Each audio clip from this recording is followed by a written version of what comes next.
Nous avons eu à évoquer principalement trois axes. Le premier axe est lié aux innovations du code électoral. Je ne reviendrai pas sur les péripéties qui ont accompagné ce code. Le code de Macky Sall et le code d'Abdoulaye Daouda Diallo, le code du régime Faïsal actuellement en place. Parce que c'est pour la première fois qu'on a un code qui n'est pas consensuel. Il n'est pas consensuel, quoi qu'on puisse dire. Parce que le consensus ne se bâtit pas au niveau du comité technique. Le consensus se construit, se bâtit, se consolide avec l'opposition, avec les forces vives de la nation, surtout l'opposition et la société civile. Donc ce code, les innovations qu'il portait, ces innovations ont été évoquées en premier axe. Le deuxième axe, quand on parle de processus électoral, on parle surtout de calendrier électoral.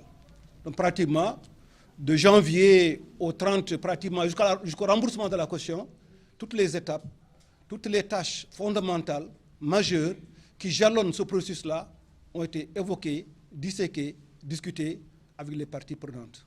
Enfin, quand on parle d'élection, on parle d'innovation, on parle de calendrier électoral, on parle surtout de gestion administrative. C'est-à-dire les outils qui portent ces élections-là. Parce que parmi les tâches républicaines, il y a rarement une tâche aussi prenante, aussi absorbante que la tâche électorale. La tâche électorale donne beaucoup de papiers, beaucoup de formulaires, beaucoup de lettres, beaucoup de procédures. C'est ça que nous appelons la gestion des outils liés au calendrier électoral, au processus électoral. Donc l'ensemble, c'est satisfaisant. Donc, et ce que nous avons fait, d'ailleurs, on devait même donner à nos participants une prime de motivation, parce que ça, c'est le rôle de l'État. L'État, lors de dernier référendum, s'est engagé à moderniser les partis politiques. La modernisation des partis politiques commence d'abord par la formation. Et nous, ce que nous faisons, c'est la formation. Et cette formation-là, ce n'est pas de notre rôle, c'est du rôle d'abord de l'État. Les deniers que nous avons, au lieu de les utiliser au profit de qui, tel ou tel, non, qu'on les utilise d'abord au profit des forces vives de ce pays. Ça, c'est le séminaire qui s'est très bien passé. Globalement, on a aussi à examiner les documents annexes, notamment le décret portant répartition des sièges pour les prochaines élections législatives. Vous savez qu'il y a 160 sièges, il y a 105 sièges pour la majoritaire, il y a 60 sièges pour la proportionnelle. Au niveau de la majoritaire départementale, c'est pour les 45 départements du Sénégal. Et ces sièges, globalement, varient entre 2 et 1, à l'exception du département de Dakar, du département de Pikine, du département de Mbaké. Bon, principalement, ça, c'est au niveau du pays. À part ces 3 départements, tous les autres départements ont entre 2 et 1 député. Au niveau de l'extérieur, pour les 8 départements, on a 15 sièges, et ces 15 sièges varient entre 3 sièges à distribuer et 1 siège. Et là aussi, c'est 2 et 1, à l'exception de Paris-la-France, comme on dit, c'est l'Europe du centre. L'Europe du sud, c'est 3 députés. L'Afrique de l'Ouest, c'est 3 députés. En dehors de ces 3 départements, tous les autres départements ont chacun entre 2 et 1 siège. Bon, donc ça, c'est... Bon, là, à ce niveau déjà, il faut constater qu'au niveau des Sénégal de l'extérieur, mais c'est un chaos total. C'est un chaos total. Le chaos, c'est quoi? On a créé 8 départements à l'extérieur. Et il y a des zones. Quand on prend la zone Asie, Amérique, Océanie. Dans l'Amérique, Océanie, vous n'avez que 2 pays qui sont concernés. États-Unis d'Amérique et Canada. Où est l'Amérique latine? Zappé. Où est l'Océanie? Zappé. Toute l'Amérique latine. Brésil, Argentine, Mexique, tous les pays de l'Amérique sont zappés. Ils ne tiennent en compte que le Canada et les États-Unis d'Amérique. L'Océanie, on n'en parle pas. Au niveau Asie, Moyen-Orient, c'est un département aussi, Asie, Moyen-Orient. Qu'est-ce qu'on retient? L'Arabie Saoudite, le Koweït, le Liban. Mais où est la Chine? Où est l'Asie? Toute l'Asie est zappée. Où sont les Émirats? Ils sont zappés. Et ça pose problème. Même quand on va au niveau de l'Europe, mais toute l'Europe de l'Est est zappée. Toute l'Europe de l'Est. Au niveau du Sud, quand vous parlez de... Vous avez pour l'Europe du Sud, vous avez le Portugal, l'Italie, et vous avez l'Espagne. Mais il y a le problème aussi de la Grèce qui se pose, qui n'est pas concernée. Et même l'Angleterre, ce n'est que jusqu'au jour d'aujourd'hui, il n'y a pas de commission en Angleterre. Parce que l'Angleterre aussi fait partie des pays qui sont... Donc là aussi, c'est un chaos total. C'est un chaos total au niveau de l'extérieur.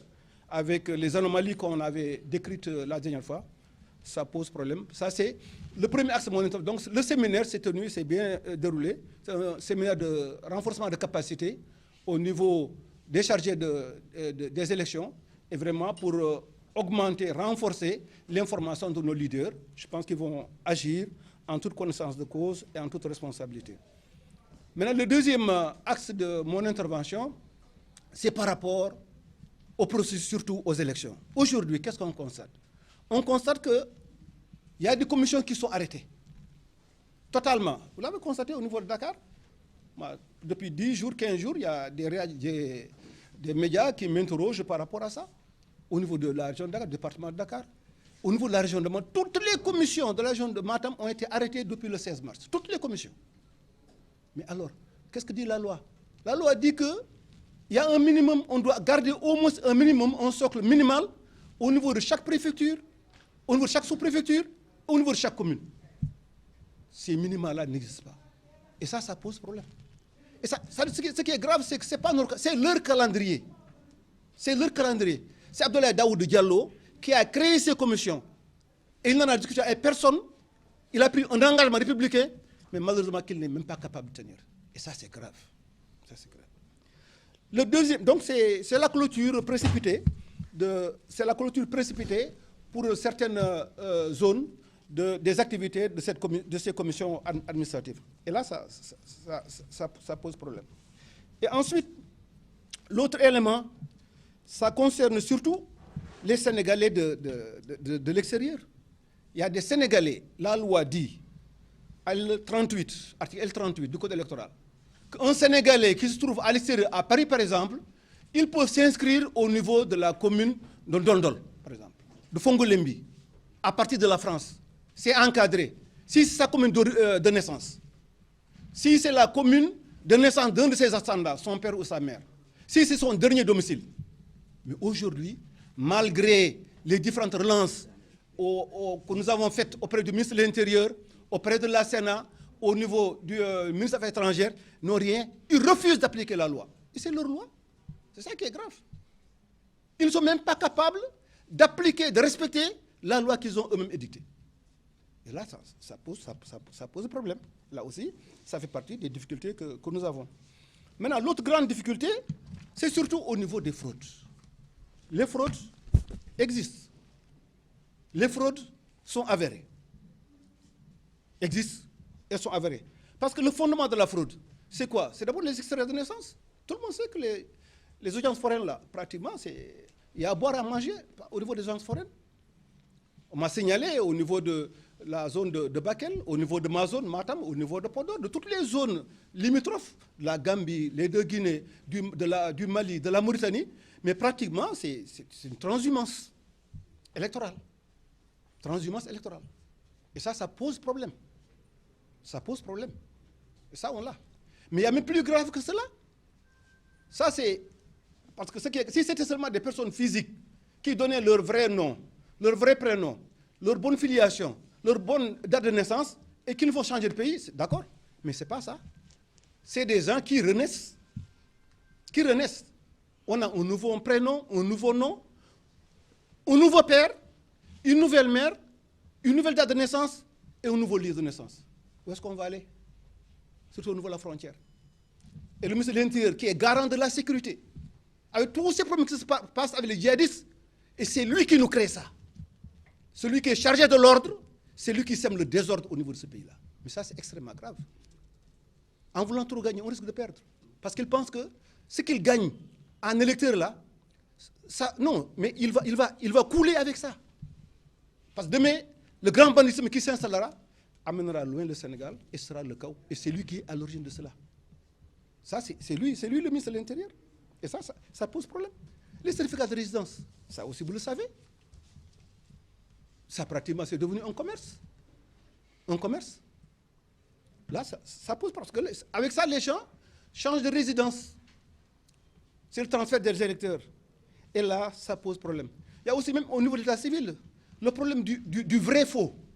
Le vrai faux, c'est quelqu'un qui a l'âge de voter, qui n'a jamais été déclaré au niveau des registres d'état civil, qui n'a jamais bénéficié d'un jugement l'autorisant à s'inscrire, à transcrire son jugement au niveau d'un état civil, mais on lui fait directement un extrait. Et il va au niveau de la commission, menu de cet extrait, on le prend, on lui délivre une carte. Ça, c'est le vrai faux. Et ça, c'est plus grave encore.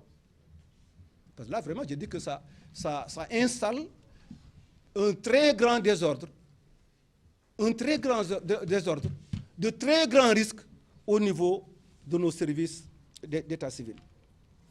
Maintenant, il y a surtout le problème de la carte d'identité biométrique. On nous l'a vendue. Bon, c'était la patrie avant le parti. On l'a vendu ça déjà. Vous l'avez rappelé, bon. Où est-ce que ça aboutit? On nous a vendu la bonne gouvernance, sobre et vertueuse. Ça aboutit à quoi? À Petrotim, à ArcelorMittal, à ces scandales, centaines de milliards, milliers de milliards. Et aujourd'hui, on dit que la carte d'identité biométrique est inviolable, infalsifiable. Mais c'est eux-mêmes qui l'ont violée. Abdoulaye Daouda Diallo, le ministre de l'Intérieur, ses services techniques, c'est eux qui ont violé cette carte prétendue inviolable. Et là, ça pose problème. Parce qu'ils nous ont dit que la carte avec les empreintes digitales qu'on prend, non. Aujourd'hui, on a des preuves formelles que Sada Ndiaye peut mettre ses empreintes et les donner à Ndeye Mati Sen. Les donner à Ndeye Mati. Ce sera la photo de Ndeye Mati qui va figurer sur la carte. C'est formel aujourd'hui. On a ça. On a la preuve formelle qu'il y a des gens qui figuraient dans le fichier de la CMU, des bourses familiales, qui sont restés chez eux. On a fabriqué leur dossier et quand il s'agit de la phase terminale finale, ils sont venus, ils ont fait la photo, on a posé et c'est parti. Et ils nous disaient que c'est infalsifiable. Et ils nous disaient que c'est inviolable. Et c'est des problèmes, c'est très grave parce qu'il s'agit des problèmes sécuritaires. Et c'est le ministre de l'Intérieur, chargé de garantir la sécurité des citoyens, qui est en train de créer ce jeu extrêmement dangereux, qui va brûler le Sénégal et qui va le brûler avec. Il ne peut pas échapper. Cette pirogue-là, elle accoste, tout le monde accoste, elle coule, tout le monde coule. Tout le monde coule. Et ça, c'est un problème. Ça, c'est des problèmes. Ça, on a aujourd'hui des preuves formelles. On me dira, donne-moi les preuves. J'ai dit, oh, je vais donner les preuves. Si le ministre de l'Intérieur, Abdoulaye Daouda Diallo, si ses collaborateurs, la DAF, directeur de l'automatisation du fichier, le directeur général des élèves s'engage à démissionner sans apporter les preuves, j'apporte les preuves. Mais ils ne sont pas... Le ministre de l'Intérieur de la France, mais n'est pas plus digne, n'a pas plus de dignité que le ministre de l'Intérieur du Sénégal normalement. Mais lui, il a un petit soupçon qui prend dans sa famille, il s'est démis de ses fonctions. Il en a encore pour un mois. Il avait qu'un mois pratiquement à faire. Mais il s'est démis de ses fonctions. Il a démissionné. Mais depuis qu'on parle de fraude avérée, et Abdoulaye Daouda Diallo sait pertinemment, de jour comme de nuit, il ne fait que cela. Frauder. Mais frauder, au risque de couler le Sénégal, couler avec, moi je pense qu'il ne maîtrise pas. Ça veut dire qu'il est indigne de la confiance qu'on lui a faite. Il est indigne du siège qu'il occupe aujourd'hui. Il n'a aucune statut républicaine. Ce n'est pas un homme d'État. Ce n'est pas un homme d'État. Et c'est ça qui est dangereux. Le jour qu'ils s'engageront à démissionner, si on apporte les preuves, ce jour-là, on apportera les preuves. Le dernier point, c'est la Sénat. Vous allez me dire, dans tout ceci, où est la Sénat? Mais la Sénat, elle dort. Comme l'autre lion, qui dormait. Ne rêvez pas le lion qui dort. La Sénat aussi dort.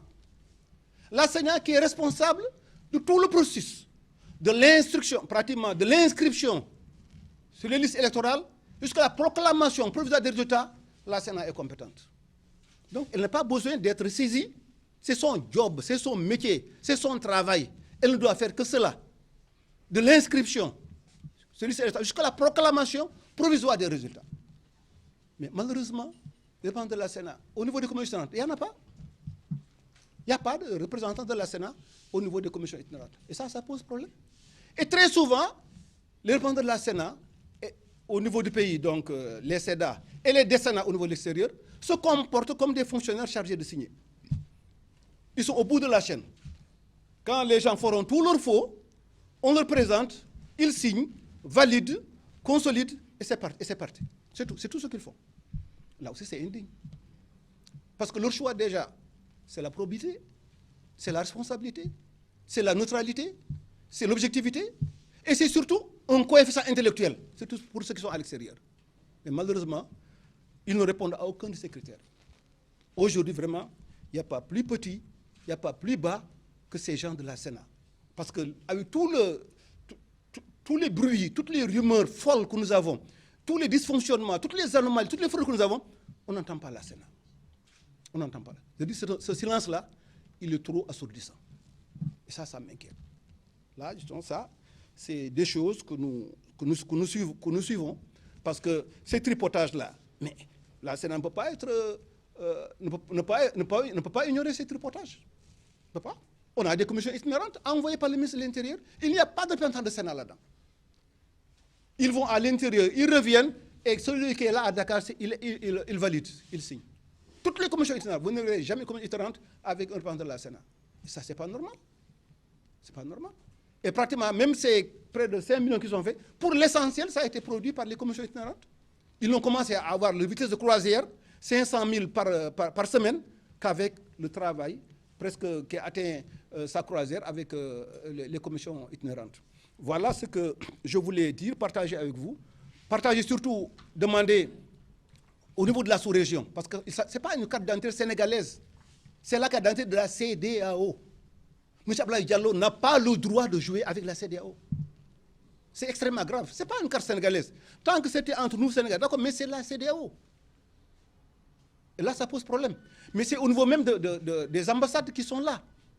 Cette carte d'identité falsifiée, on emprunte des empreintes, on met une photo, mais demain, quand vous êtes dans une ambassade, qu'est-ce qui va se passer? Qu'est-ce qui va se passer? On est en train de jeter un discrédit sur tout le Sénégal, sur toutes nos institutions. Et là, c'est extrêmement grave. Et ça, ceux qui étaient chargés de garantir cette inviolabilité, de garantir cette sécurité, de garantir cette fiabilité, ce sont qui sont aujourd'hui les principaux fossoyeurs de nos institutions.